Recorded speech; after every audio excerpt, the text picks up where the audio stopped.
Before I say anything, I just want to say sorry that it took me so long to watch this classic. And now that I have finally watched it, it was one of the best decisions of my life. And with this, I begin my journey into the Bengali cinema.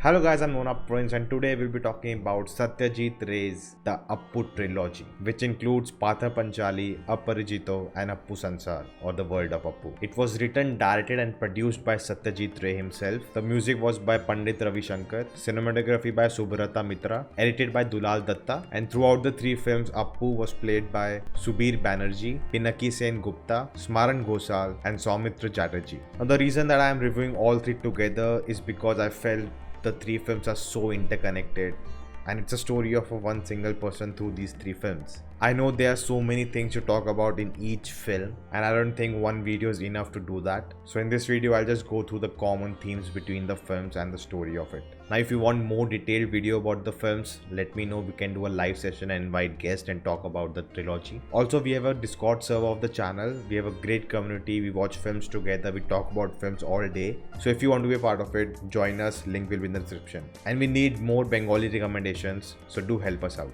I'll be very honest. Before watching it, I was a little reserved. Somewhere in my mind, I thought, it is an old film at the end of the day. How great can it be? Maybe it was great for that time. How can a 60-year-old film can compete with today's films? These things come in my mind. And I made a video about why it's difficult to watch old films. You can check it out here. And I'm sure there are many people out there who think like that. And I don't think there's wrong in that. People get these thoughts because they feel they have seen a superior thing, the technology has evolved. How can an older film be better than today's film? But believe me, it is possible. And I'm telling you, I used to believe that, but this film, this trilogy changed that for me. The artistry of this film is just next level. In 1950s, three movies came one after the other telling one single story. Way before MCU, DCU, the franchise films, there was this trilogy made in India. And one of the points I mentioned why it's difficult to watch old films is because they get outdated. They don't feel relevant today. But this film will never get outdated. Why? Because this film depicts the story and the lives of people in that time, in that era. It's not giving a message, it's not trying to prove a point, but showcasing that era on screen. That's it. And that's why it will stay relevant forever. And all of this is packaged in this film with technical brilliance. Today we have so much technology, it's so easy to make a film. There are so many resources available to us. But still today's films don't even come close to what they did in 1950s. The camera angles, framing, camera movements, the transitions, the editing is so crisp. The sound design, the background music, I just love it. You know how people get goosebumps listening to Avengers music? And even I got while watching Endgame. I got the same feeling whenever that theme music played. While watching, you just forget everything. You're lost. You're just immersed in the film. For how many movies I can say the same today? And when you're immersed, you're not thinking when this film was made. Nothing matters. You're just lost in the world. That's how great the storytelling is. This film has set up the benchmark of filmmaking in India. And since then, there have been a lot of movies which come close to that benchmark. And that benchmark helps you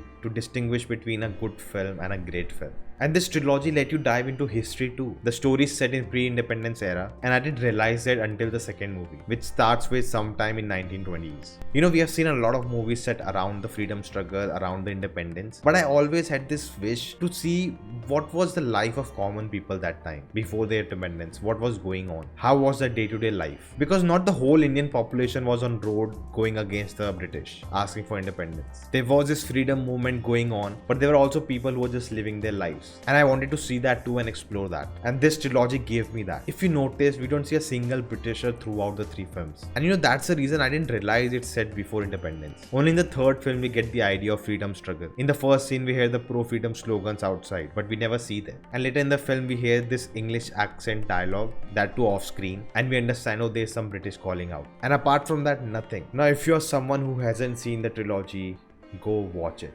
Believe me, it will change your life. You're missing out on the greatest films India has produced. I totally regret how late I am to the party. Don't be like me. Watch it. Now we'll be going to the spoilers. And before that, if you're finding value in the video, do hit the like button so the video reaches to more people, and also consider subscribing and hit the bell icon to get notification for more such videos. Throughout the three films, you live and grow with Apu, and with that you see the progress and the growth of the nation and its people. In the first film we start from a remote village, in the second film we go to a town, and in the third film finally we are in a city. We also see inflation. In the first film only 1 or 2 coins were suffice to live the life. In the second one, we see you need a lot more coins. And the third one, of course, there's more money. There's notes also now. We see how cost of living has increased through the 3 films. We also see how time evolves. In the first film, there are no watches, there are no clocks, nothing like that.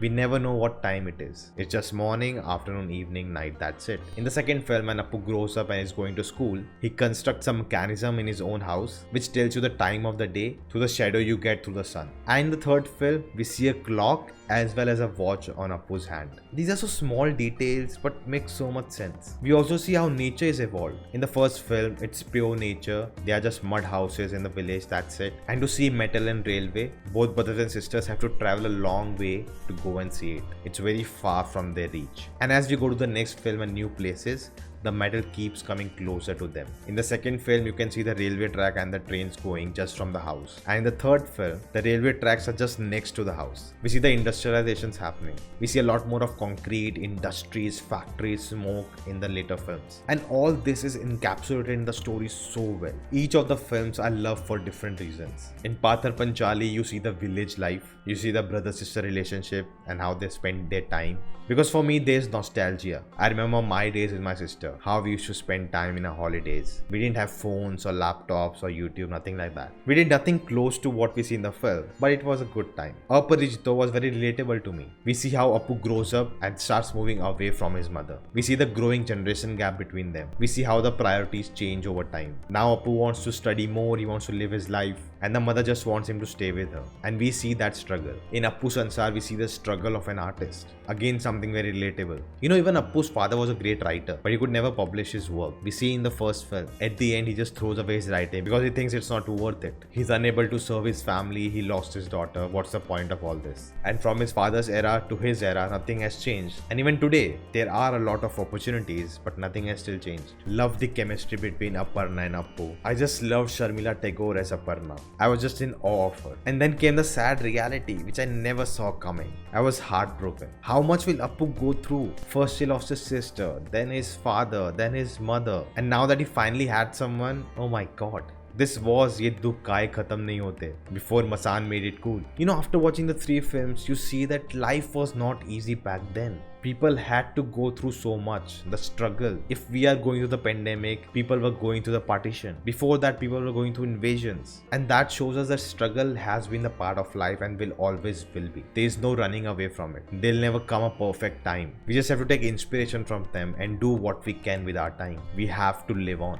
Now, of course, it's easier said than done, but at least we can give it a try. Coming to the acting, all the performances throughout the film were amazing. From father and the mother, the sister, Aparna, Pulu, all of them were great. And Apu, played by 4 different actors, and each of them owned the character. Every department did an amazing job. And what to talk about Satyajit Ray? Amazing writing, amazing direction, and I cannot wait to watch more of his films. No wonder he's renowned all over the world. The Apu Trilogy is counted in the best films ever made, and I still feel it's underrated because a lot of us Indians haven't watched it. So please guys, take it from me, watch it if you haven't. Watch it and you'll not regret it at all. So guys, that is the video. Let me know if you want a live session on the Apu Trilogy. If you enjoyed this video, hit the like button, share this video, let me in the comments your thoughts. If you haven't subscribed yet, check out the videos. If you like them too, do consider subscribing and let me know more recommendations from Bengali cinema. Thank you for watching and I'll see you later.